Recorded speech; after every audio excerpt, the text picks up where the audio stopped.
कभी इस बात पे गौर किया है कि वो जो उंगली पर छोटा सा कट लग जाता है, हाँ, वो बिना किसी दवा के कुछ दिनों में अपने आप कैसे भर जाता है? या हल्का फुल्का बुखार। हाँ, यह हल्का बुखार बस 1-2 दिन आराम करने से कैसे छू मंतर हो जाता है। ये कोई जादू तो है नहीं। नहीं, बिल्कुल नहीं। हमारे शरीर की अपनी ही एक अंदरूनी शक्ति है, एक डॉक्टर जो 24 घंटे हमारे भीतर काम कर रहा है, जिसे हम अक्सर मुझे लगता है नजरअंदाज कर देते हैं। तो आज हम इसी अंदरूनी डॉक्टर से मुलाकात करने वाले हैं।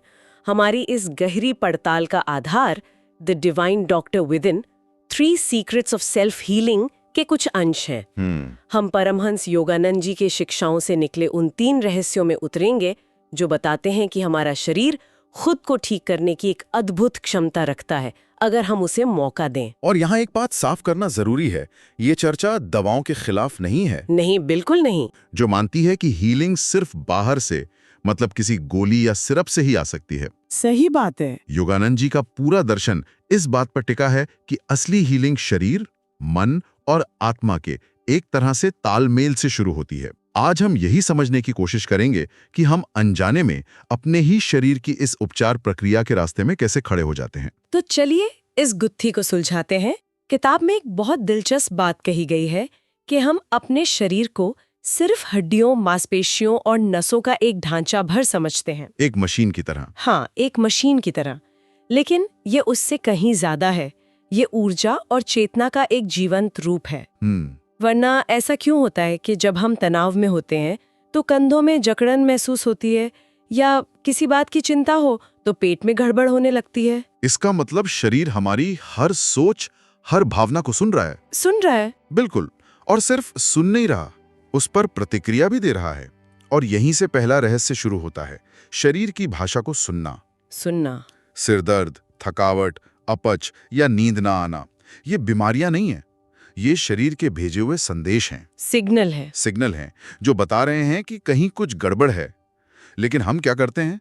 हम पेन किलर खाकर उस सिग्नल को बंद कर देते हैं। हाँ। योगानंद जी के अनुसार ये ऐसा ही है जैसे गाड़ी का इंजन ऑयल इंडिकेटर जल रहा हो और हम उस बत्ती को ही फोड़ दें, ये सोचकर कि समस्या खत्म हो गई। मुझे स्रोत की एक बात ने बहुत प्रभावित किया। लेखक कहते हैं कि शरीर पहले फुसफुसाता है।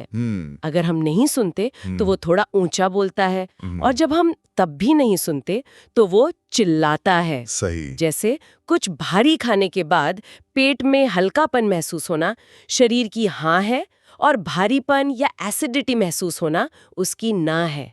ये एक फुसफुसाहट है और हम इसे अनसुना कर देते हैं। बिल्कुल।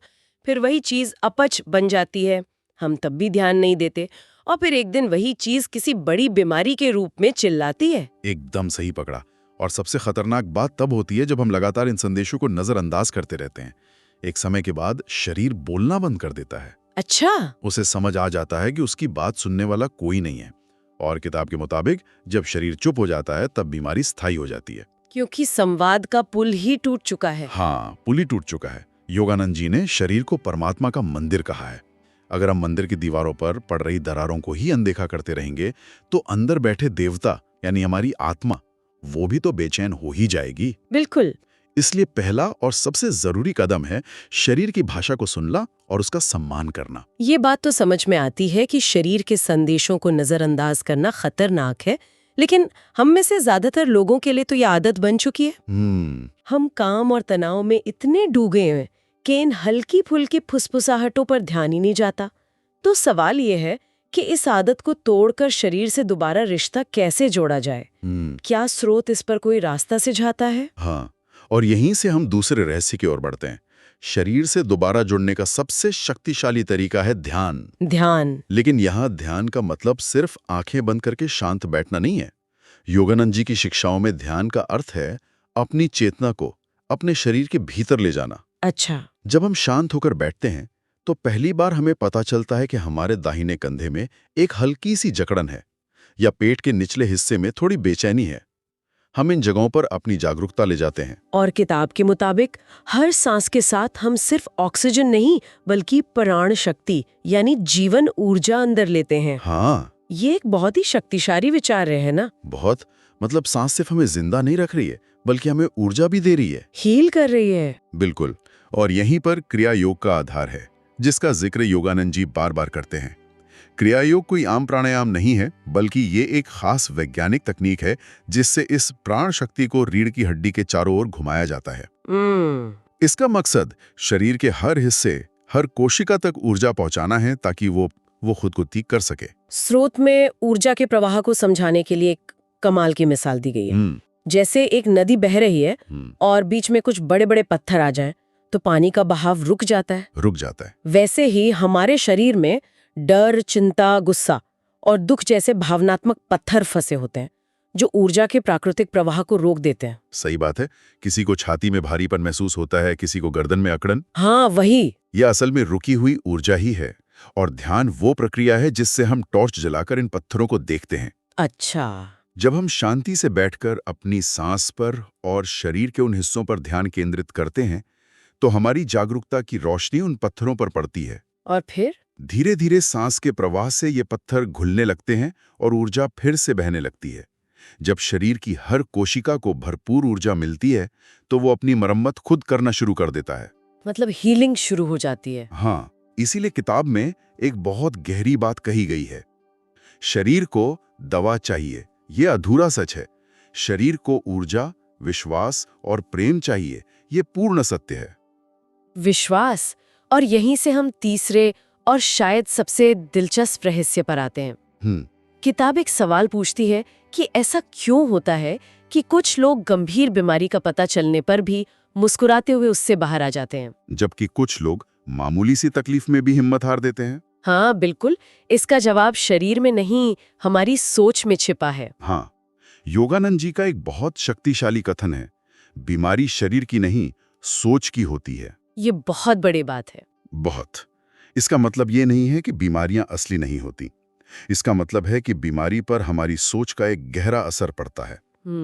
अगर हम मन में ये पक्का विश्वास कर लें कि मैं कभी ठीक नहीं हो सकता या मेरी तो किस्मत ही खराब है, तो ये हमारे शरीर की हर कोशिका के लिए एक आदेश बन जाता है। ये ऐसा है जैसे शरीर एक सेना है और हमारा विश्वास उसका जनरल है। बिल्कुल सही उदाहरण है। अगर जनरल कहता है हम हार रहे हैं, तो हर सिपाही यानी हर कोशिका लड़ने से पहले ही हिम्मत हार जाएगा। बिल्कुल। वहीं दूसरी तरफ, मैं स्वस्थ हो रही हूँ, मेरा शरीर हर पल खुद को ठीक कर रहा है, जैसी सकारात्मक सोच उस सेना का मनोबल बढ़ा देती है। ये सुनने में बहुत शक्तिशाली लगता है, लेकिन कई लोग ये भी कह सकते हैं कि अगर किसी को फ्लू का वायरस लग गया तो इसमें सोच का क्या काम? हाँ, वो तो एक बाहरी चीज है। बाहरी चीज है। क्या किताब इस तरह की बाहरी चीजों और भीतरी विश्वास में कोई तालमेल बिठाती है? बहुत जरूरी सवाल है ये, और लेखक इसका जवाब बहुत खूबसूरती से देते हैं। वो कहते हैं कि सकारात्मक सोच आपको वायरस से नहीं बचाएगी, अच्छा, लेकिन वो आपकी इम्यून सिस्टम यानी शरीर की सेना को इतना मजबूत कर देगी कि वो उस वायरस से कहीं बेहतर तरीके से लड़ सके। मतलब लड़ने की ताकत बढ़ा देगी। हाँ, डर और तनाव कॉर्टिसोल जैसे स्ट्रेस हार्मोन पैदा करते हैं जो सीधे सीधे हमारे इम्यून सिस्टम को कमजोर करते हैं। वहीं प्रेम और विश्वास एंडोर्फिन और ऑक्सीटोसिन जैसे हार्मोन रिलीज करते हैं जो हीलिंग को बढ़ावा देते हैं। और ये सिर्फ सोच तक सीमित नहीं है, ये भावनाओं से भी जुड़ा है। बिल्कुल। किताब में आत्मिक चिकित्सा का एक बहुत सुंदर विचार दिया गया है, अपने शरीर के अंगों से बात करना, उन्हें धन्यवाद देना। ये सुनने में थोड़ा अजीब लग सकता है। जैसे अपनी आंखों पर हाथ रखकर कहना, धन्यवाद, तुम्हारी वजह से मैंने दुनिया के इतने खूबसूरत रंग देखे, या अपने दिल से कहना, धन्यवाद, तुम मेरे लिए बिना थके दिन रात धड़कते हो। ये पागलपन नहीं है। नहीं, ये शरीर के साथ एक गहरा रिश्ता बनाना है। ये आत्म प्रेम का ही एक रूप है। स्रोत इस बात पर जोर देता है कि हम सबके भीतर एक डरा हुआ, चोट खाया हुआ बच्चा बैठा है। बचपन की कोई तकलीफ, हाँ, कोई अधूरी बात, कोई अपराध बोध। जब तक हम उस बच्चे को अपनाकर उससे बात नहीं करते, उसे प्रेम और सुरक्षा का एहसास नहीं दिलाते, तब तक कुछ गहरी और पुरानी बीमारियां ठीक नहीं हो सकती। बिल्कुल। विश्वास, भावना और आत्म प्रेम, ये तीनों मिलकर शरीर को एक मशीन से दोबारा मंदिर बना देते हैं। तो इन सब बातों का निचोड़ क्या है? मान लीजिए कोई इन सब बातों को मानता है, वो शरीर को सुन भी रहा है, ध्यान भी कर रहा है और सकारात्मक भी है। किताब में एक अहम सवाल पूछा गया है, मैं सब कुछ कर रहा हूं फिर भी पूरी तरह ठीक क्यों नहीं हो रहा? और इसका जवाब शायद सबसे गहरा है। जवाब ये है कि बीमारी का असली बीज शरीर में नहीं, मन में होता है। मन में? बरसों से दबी हुई बातें, पुरानी चोटें जिन्हें हमने भुलाने की कोशिश की, किसी के प्रति मन में रखी कड़वाहट या खुद को किसी बात के लिए माफ ना कर पाना, ये सब जहर की तरह हमारे अंदर जमा होते रहते हैं। हाँ, और एक दिन शरीर में किसी बीमारी के रूप में बाहर आते हैं। इसलिए किताब के अनुसार पूरी तरह से स्वस्थ होने के लिए 3 मानसिक और आत्मिक कदम उठाने बहुत जरूरी हैं। क्या है वो? पहला है माफी। दूसरों को माफ करना, इसलिए नहीं कि वे सही थे, बल्कि इसलिए ताकि हम उस बोझ को अपने मन से उतार सकें। और उससे भी ज्यादा जरूरी, खुद को माफ करना। हाँ, खुद को अपनी गलतियों के लिए माफ करना। दूसरा है स्वीकृति। जीवन में जो हो चुका है उसे स्वीकार करना। मेरे साथ ऐसा क्यों हुआ, इस सवाल से लड़ना बंद करना। लड़ने में बहुत ऊर्जा बर्बाद होती है। वही ऊर्जा जो हमें ठीक कर सकती है। बिल्कुल। और तीसरा है आत्म जागरूकता। शांति से बैठकर खुद से पूछना कि असल में मुझे किस बात से तकलीफ हो रही है, ये बीमारी मुझसे क्या कहने की कोशिश कर रही है। अंत में लेखक शरीर के साथ एक नया रिश्ता बनाने की बात करते हैं। वे कहते हैं कि अपने शरीर को 3 वचन दीजिए। 3 वचन? पहला वचन, आज से मैं तुम्हारी बात हमेशा सुनूंगी।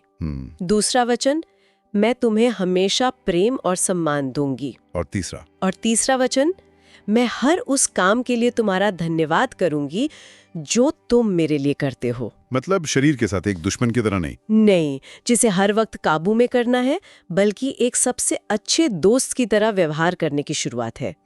तो आज की इस बातचीत से 3 मुख्य बातें सामने आती हैं। जी। पहली, हमारा शरीर हमसे लगातार बात करता है, हमें बस उसकी भाषा सीखने की जरूरत है। दूसरी, ध्यान सिर्फ मन को शांत करने के लिए नहीं, बल्कि शरीर में रुकी हुई जीवन ऊर्जा के प्रवाह को फिर से शुरू करने का एक शक्तिशाली जरिया है। बिल्कुल। और तीसरी, हमारा विश्वास और हमारी भावनाएं हमारी हीलिंग प्रक्रिया को तेज या धीमा कर सकती हैं। और ये हमें एक बहुत जरूरी सवाल पर लाके छोड़ता है। किताब में कहा गया है कि दवा बाहर है, लेकिन हीलिंग अंदर है। बहुत गहरी बात है। इस पर थोड़ा और सोचा जाए तो, अगर हमारा शरीर, हमारा मन और हमारी आत्मा वाकई में गहरे दोस्त बन जाएं, तो क्या किसी बीमारी के लिए हमारे अंदर कोई जगह बचती है? शायद नहीं। या फिर बीमारी भी महज एक संदेशवाहक बनकर रह जाती है, एक पोस्टमैन की तरह जो बस एक चिट्ठी देने आई थी ताकि हम खुद के और करीब आ सकें।